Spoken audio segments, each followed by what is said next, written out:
encerrar só mais esse momentinho aqui da aula, gente, eu juro que já tá acabando, só volta mais um slide, que vai ser o próximo, que vai ser justamente aqui, ó, desse período, tá bom? Bora ver aqui. O que acontece? De 1910 a 1914, lá pra cá, vai ser um momento, então, que vai ter uma volta de um militar ao poder. Lembra que eu falei que essa primeira fase da República vai ser de grande estabilidade política, né? Então, o que é que a gente vai ver aqui de acontecer nesse período, né, em 1810, que é importante destacar, a Revolta da Chibata. O que é que foi isso? Mais uma pausa para água. Acho que pausei antes do tempo. Enfim, fiz a pausa da água. Essa Revolta da Chibata. O que é que aconteceu? A Revolta da Chibata, ela, como o nome já diz, né? A Chibata foi justamente por ter sido, né, aconteceu no Rio de Janeiro. Os marinheiros, eles eram majoritariamente negros, né? Então, eram descendentes daquele período da escravidão, né? O Brasil ele tinha acabado de abolir a escravidão em 1888. Então, muitos requisitos ainda se mantinham. Por mais, isso é importante a gente saber, né? Por mais que na lei seja decretado uma coisa, a prática social, ela não necessariamente acompanha aquilo, né? Então, muitos requisitos ela vai acompanhar, né? Durante essa primeira fase da República, a gente vai ver muitas consequências, muitas tragédias até os dias atuais, né? E a Revolta de Chibata vai ser o quê? Como a maioria dos marinheiros eram negros, a chibatada era um castigo físico que eram aplicados. Porém, essa revolta vai ser justamente contra isso, contra esse castigo físico, né? A chibata, ela representa o quê? A escravidão, né? Então aqui, a chibata, ele é um símbolo da escravidão. Em 1910, não faz mais sentido ter mais esse símbolo, essa presença, essa agressão, essa violência, né? Como manutenção da escravidão. Então, os marinheiros, eles irão ameaçar bombardear a cidade do Rio de Janeiro, né? Nessa revolta eles fazem isso, né? Tomam os navios e ameaçam bombardear a cidade. Há uma série de negociações que foram feitas, porém no final, né? Quando eles cedem, né?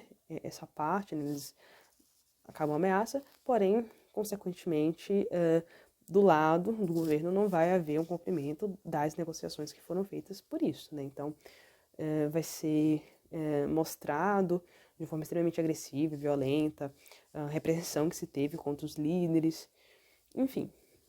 Vamos continuar aqui a aula, mas o foco é esse, né? Revolta da Chibata, entender que era ainda uma permanência, né? Permanência dos símbolos escravistas. Ai, tinha saído aqui de novo, mas voltei. Símbolos escravistas. Então vai ser justamente contra isso. Agora, gente, vou avançar aqui para o próximo slide. Olha só, como eu coloquei aqui, ó, a política do café com leite vai ser justamente esse período que vai marcar, ó, esse momento aí sobre a política do café com leite que eu já havia falado para vocês em relação ao poder de São Paulo. Mas vamos avançar aqui para o próximo slide, porque vai ficar mais fácil de visualizar esse período de 1914 a 1930, porque tem alguns eventos históricos que são muito importantes. Eu vou destacar aqui algumas coisas. Tinha muita coisa para falar, porém, como eu disse, a aula é curta para falar tanta coisa sobre esse período. Muita coisa mesmo. Mas voltando, coisas importantes de lembrar. Gente, estabilidade, instabilidade política, estabilidade econômica. Esse é um período de muitos problemas nesse sentido. Muitas revoltas populares, justamente porque é um período onde há um foco muito centralizado nas políticas voltadas para o engrandecimento da elite cafeicultora de São Paulo e Minas Gerais, tá bom? Como eu falei, é um momento de muita escrita e a gente vai encontrar, portanto, a greve geral de 17. Né? Então, é um momento ela fica muito famosa, né, justamente porque os trabalhadores urbanos começam a reivindicar uma série de direitos, né, que deveriam ter, né, direitos que favoreçam ter dignidade humana, né, porque o trabalho era completamente insalubre, era exaustivo, uma jornada de 14, 16 horas diárias, não tinha uma remuneração adequada, não tinha direito às férias, enfim. Então, né, não tinha uma regularização, né, tinha um trabalho infantil, era extremamente complicado. Então, essa greve geral vai ser justamente para reivindicar esses direitos, né, e vai ser fortemente repressiva, né. Mas ao longo do tempo a gente vai ver como que os trabalhadores irão ganhando uma série de, conquistando, melhor dizendo, conquistando uma série de direitos. Principalmente, a gente vai ver isso na próxima aula, né? Um pouco mais focalizando esse direito dos trabalhadores urbanos. Só um minutinho aqui pra gente voltar a uma coisa muito interessante. Essa transição da monarquia para a república, a forte centralização do poder econômico do Brasil está voltado e pensado principalmente na matéria-prima, né? Nessa indústria de base mesmo. Então, o café, eu falei, eu tenho todo o poder do café que tem aqui. Então, é isso que está, de fato, movimentando aí o carro-chefe da economia brasileira. Logo no comecinho, né, nesses primeiros momentos da República, né, do século XX, continua sendo. Mas já tem uma forte movimentação da industrialização, né, nos centros urbanos. Então, cidades como São Paulo, Rio de Janeiro, vai ter uma grande ênfase nisso, principalmente. Mas a gente vai ver como até hoje o Brasil ele tem uma política muito voltada, principalmente a matéria-prima de base mesmo, a indústria de base mesmo, que mais exporta, né, no caso, que é a soja. Mas enfim, voltando aqui, vamos voltar aqui para 1822, com a Semana de Arte Moderna. Deixa eu só apagar aqui para a gente não se confundir. Eu vou falar aqui da Semana de 22. Mais uma pausa para água, e aí já falo sobre isso. O que vai ser essa Semana de 22? Como eu falei para vocês em relação à identidade, desculpa, gente, voltei. Como eu falei para vocês em relação à questão da identidade, quando há essa transição de uma monarquia para uma república, consequentemente, é uma formulação, né, é uma formação, melhor dizendo, uma formação de uma nação. Se tem uma nova nação, você tem que ter o que vai ser criado. Então, vai ter que ter o hino nacional, vai ter que ter uma bandeira, enfim. Isso tudo vai ser criado. E não somente isso, mas a identidade brasileira, ela vai ser criada também, né? Esse daí é um momento muito importante. Essa identidade brasileira que vai ser criada nesse período, ela vai começar a exaltar a cultura nacional. Mas o que vai ser a cultura nacional? Exatamente, essa semana de 22 vai ser justamente para trazer isso, né? Uma semana de arte moderna, né? Vai acontecer no Teatro Municipal de São Paulo, então vai reunir vários artistas daquele período, pintores, poetas, escritores, enfim, jornalistas também, jornalistas vão estar cobrindo tudo isso, né? E muitos escritores, artistas plásticos, enfim, vai estar tudo pensando, compositores também, a música, né?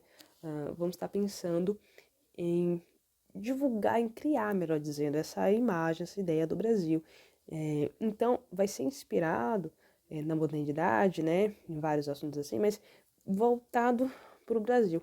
O que vai ser isso, então? Vai ser essa exaltação dessa cultura nacional, vai ser pensado principalmente nos setores mais rurais, né? Do sertanejo, também dos indígenas, de forma também muito estereotipada, alguns já pensando, né, de forma muito ampla, não tão estereotipadas assim, mas já vai estar pensando realmente em engendrar isso também.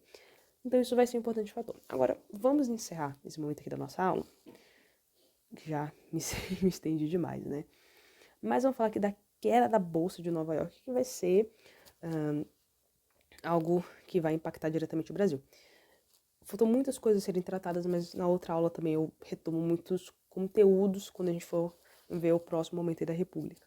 A queda da Bolsa de Nova York, ela vai impactar, principalmente, como eu falei para vocês, o café, que era o principal carro-chefe do Brasil. Eu não comentei muito da borracha, mas o ciclo da borracha ele vai ser muito importante, tá?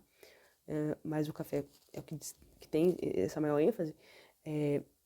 Com a queda da Bolsa de Nova York, né, a exportação do café ela enfraquece muito. Se enfraquece, vai ter um grande impacto econômico e, consequentemente, vai desencadear uma série de consequências em relação a isso.